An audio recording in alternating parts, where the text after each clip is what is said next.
ഈ കഥ നടക്കുന്നത് സുന്ദർബൻ കാട്ടിലാണ്. കൊടും തണുപ്പ് വരുന്നതിന് മുൻപ് എല്ലാ പക്ഷികളും അവരവരുടെ വീടുകൾ ഉണ്ടാക്കുന്നതിലേർപ്പെട്ടിരിക്കുന്നു. എന്നാൽ ആ കാട്ടിലെ തന്നെ കാലു കാക്കയ്ക്കും അവന്റെ ഭാര്യ മൈനയ്ക്കും ഇതൊന്നും ബാധകമല്ലായിരുന്നു. അവർക്ക് സ്വയം സന്തോഷിക്കാനും മറ്റുള്ളവർ സന്തോഷിക്കുന്നതും ഇഷ്ടമല്ലായിരുന്നു. ഓരോ പക്ഷികളുടെയും വീടുകളിൽ ചെന്ന് അവരുടെ വീടിന്റെ കുറ്റങ്ങൾ കണ്ടുപിടിക്കുകയായിരുന്നു അവരുടെ പ്രധാന പണി. ഒരു ദിവസം ടോണിക്കിളി അവളുടെ വീടുണ്ടാക്കുകയായിരുന്നു. ഇത് കണ്ടുവന്ന കാലുവും മൈനയും അവളുടെ വീടിന്റെ വരിക്കഷ്ണങ്ങളെല്ലാം നിലത്തിട്ട് ആ വീടങ്ങ് നശിപ്പിച്ചു. ഇതെന്ത് പണിയാ നിങ്ങൾ കാണിച്ചത്? തണുപ്പ് കാലം അടുത്തു, നിങ്ങളോ വീടുണ്ടാക്കുന്നില്ല. എന്റെ വീട് എന്തിനാ തകർത്തത്? ഇനിയും സമയമുണ്ട്.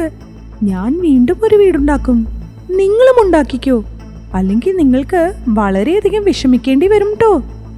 ഓ പിന്നെ, നീ നിന്റെ കാര്യം നോക്കി നടന്നാ മതി. ഞങ്ങളെക്കുറിച്ച് ആലോചിച്ച് വിഷമിക്കൊന്നും വേണ്ട.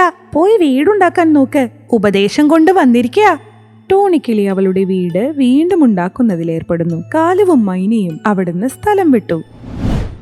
പിറ്റേന്ന് കുറച്ച് കിളികൾ ഒപ്പമിരുന്ന് സംസാരിക്കുന്നു. കൂട്ടുകാരെ, ഈ കാലുവിനെയും അവന്റെ ഭാര്യയും കൊണ്ട് വല്ലാത്ത ശല്യമാണ് കേട്ടോ. ഞങ്ങളെ സ്വൈരത്തോടെ ജീവിക്കാൻ സമ്മതിക്കുന്നില്ല. അവനവന് വീടുണ്ടാക്കുന്നില്ല, ഞങ്ങളെ ഉണ്ടാക്കാൻ സമ്മതിക്കുന്നുമില്ല. ആനീ, പക്ഷെ നിങ്ങൾ അതൊന്നും കാര്യമാക്കേണ്ട. സമയം അവരെ ഒരു പാഠം പഠിപ്പിക്കും. ഇനി വരാൻ പോകുന്നതേ കൊടും തണുപ്പാണ്. നമുക്കെല്ലാം പേരിനെങ്കിലും ഒരു വീടുണ്ടല്ലോ, അവർക്ക് അതുപോലുമില്ല. ഈ കൊടും തണുപ്പിൽ അവര് മരിച്ചു പോകും. ആ, നിങ്ങൾ പറഞ്ഞത് കറക്റ്റാണ്. നമ്മൾക്ക് ഭക്ഷണവും ചേർത്ത് വെക്കേണ്ടി വരും. കുറച്ച് കുളിര് കൂടുകയാണ്. പിന്നെ തണുപ്പത്ത് പറക്കാൻ കഴിയില്ല. നാളെ തൊട്ട് നമുക്ക് വേറൊരു കാട്ടിലേക്ക് പോകാം. അവിടെ നിന്ന് പഴങ്ങളും ധാന്യങ്ങളും എല്ലാം സ്വരുക്കൂട്ടി വരാം. പിറ്റേന്ന് എല്ലാ പക്ഷികളും കൂടി അടുത്തുള്ള കാട്ടിലേക്ക് പോകുന്നു. അവിടെ നിന്ന് പഴങ്ങളും ധാന്യങ്ങളും സ്വരുക്കൂട്ടി തിരിച്ചു വരുന്നു. ഇതെല്ലാം അറിഞ്ഞു വന്ന കാലു അവന്റെ ഭാര്യയോട് പറഞ്ഞു, ഇനി ഞങ്ങൾക്ക് ആഹാരം തയ്യാറാക്കണം. തണുപ്പത്ത് പറക്കാൻ കഴിയില്ല. ഞാനൊരു കാര്യം പറയട്ടെ. ഞാൻ ഏതെങ്കിലും കിളിയുമായി സൗഹൃദം പുലർത്തിയാലോ? നിങ്ങൾ അവരുടെ വീട്ടിൽ വന്ന് സാധനങ്ങൾ കട്ടാൽ മതി.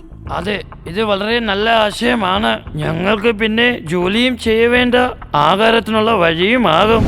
പിറ്റേന്ന് മൈന എല്ലാ കിളികളുടെയും വീടുകളിൽ ചെന്ന് അവരോട് ക്ഷമ ചോദിക്കുന്നു. ടോണി, ഞങ്ങളോട് ക്ഷമിക്കണം. ഞങ്ങൾ നിന്റെ വീട് തകർത്തു, നിന്നെ ആക്ഷേപിച്ചു. ഞങ്ങളോട് ക്ഷമിക്കണം. ഓഹോ, ഇന്ന് മൈനയ്ക്ക് എവിടുന്നാ ഇത്രയും ബുദ്ധി വന്നത്? എന്തോ പുതിയ അത്യാഗ്രഹവും കൊണ്ട് വന്നിരിക്കുകയാണല്ലേ. പാവം പോലെ അഭിനയിക്കാണ്ട് എന്താണ് കാര്യം പറയൂ. അയ്യോ, ഇത് അത്യാഗ്രഹമൊന്നുമല്ല. ഞാൻ തെറ്റ് ചെയ്തു, അതിന് ക്ഷമ ചോദിക്കാൻ വന്നതാ. എന്നാൽ ശരി, ഒരു തെറ്റൊക്കെ ആർക്കായാലും പറ്റും. ഇനി ഇങ്ങനത്തെ തെറ്റുകൾ ആവർത്തിക്കരുത്. വീണ്ടും ആവർത്തിച്ചാൽ ഇതൊന്നും ആയിരിക്കില്ല ഫലം. കാട്ടിലെ തണുപ്പ് കൂടിക്കൂടി വന്നു. മൈനയാണെങ്കിലോ അവളുടെ മധുരമായ വാക്കുകൾ കൊണ്ട് എല്ലാവരെയും പിടിച്ചടക്കി. അവൾ എല്ലാ ദിവസവും ഓരോ കിളികളുടെ വീട്ടിൽ ചെന്ന് സംസാരിക്കുമ്പോൾ കാലു അവരുടെ വീട്ടിൽ നിന്ന് ഭക്ഷണങ്ങൾ കട്ടുകൊണ്ടേയിരുന്നു. ഒരു ദിവസം ലൂസി അസുഖമായി വീട്ടിൽ വിശ്രമിച്ചു കൊണ്ടിരിക്കുകയായിരുന്നു. കാലു കാക്ക ആ സമയത്ത് ഒളിച്ചും പാത്തും അവളുടെ ഭക്ഷണം കക്കുവാനായി വന്നു. അതിനിടയിൽ അവന്റെ കയ്യിൽ നിന്ന് ആ പാത്രം നിലത്ത് വീണു. ഇത് കേട്ട് ലൂസി ഉണർന്നു. ലൂസി വന്ന് നോക്കിയപ്പോൾ കാലുവിന്റെ കയ്യിൽ ഒരു സഞ്ചി, അതിൽ നിറച്ച് ഭക്ഷണവും. നിങ്ങൾ എന്താണ് ഈ ചെയ്യുന്നത്? നിങ്ങൾക്കും നിങ്ങളുടെ ഭാര്യയ്ക്കും ഒരു നാണവുമില്ല അല്ലേ? ഇതിനാണോ നിങ്ങൾ ഞങ്ങളോട് ക്ഷമ ചോദിച്ചത്? ഒരു പണിയും എടുക്കാണ്ടേ ഞങ്ങൾ കൊണ്ടുവന്ന ഭക്ഷണം ഫ്രീ ആയി നിങ്ങൾക്ക് കഴിക്കാമെന്ന് വിചാരിച്ചു അല്ലേ? അങ്ങനെയൊന്നുമില്ല. നിങ്ങളുടെ ആഹാരം തറയിൽ വീണു പോയി. ഞാൻ എടുത്തു, നിങ്ങൾ എടുത്തോളൂ. ഇത് വച്ചോളൂ, തെറ്റുപറ്റിപ്പോയി. ലൂസി ഈ വിവരം എല്ലാ പക്ഷികളെയും അറിയിച്ചു. മൈനയുമായുള്ള സുഹൃത്ത് ബന്ധം എല്ലാവരും ഉപേക്ഷിച്ചു. അങ്ങനെ അവരോട് ആരും ക്ഷമിച്ചതുമില്ല, സംസാരിച്ചതുമില്ല. അങ്ങനെയിരിക്കെ ഒരു ദിവസം കൊടും തണുപ്പായതുകൊണ്ട് എല്ലാ പക്ഷികളും കൂടടഞ്ഞു. എന്നാൽ ഒരു കൊമ്പിൽ കാലുവും മൈനയും വിറച്ചുകൊണ്ടേയിരുന്നു. നമ്മൾക്ക് വലിയൊരു അബദ്ധം പറ്റി. നമ്മൾക്ക് സ്വന്തമായൊരു വീട് പണിയാം. നമ്മൾ തണുപ്പത്ത് വിറയ്ക്കുന്നു. എല്ലാ പക്ഷികളും അവരുടെ വീട്ടിൽ സന്തോഷമായുണ്ട്. അതെ, ആ പറഞ്ഞതാണ് വാസ്തവം. എനിക്കാണെങ്കിൽ തണുത്തിട്ട് വയ്യ. ഈ നമ്മൾ എന്ത് ചെയ്യും?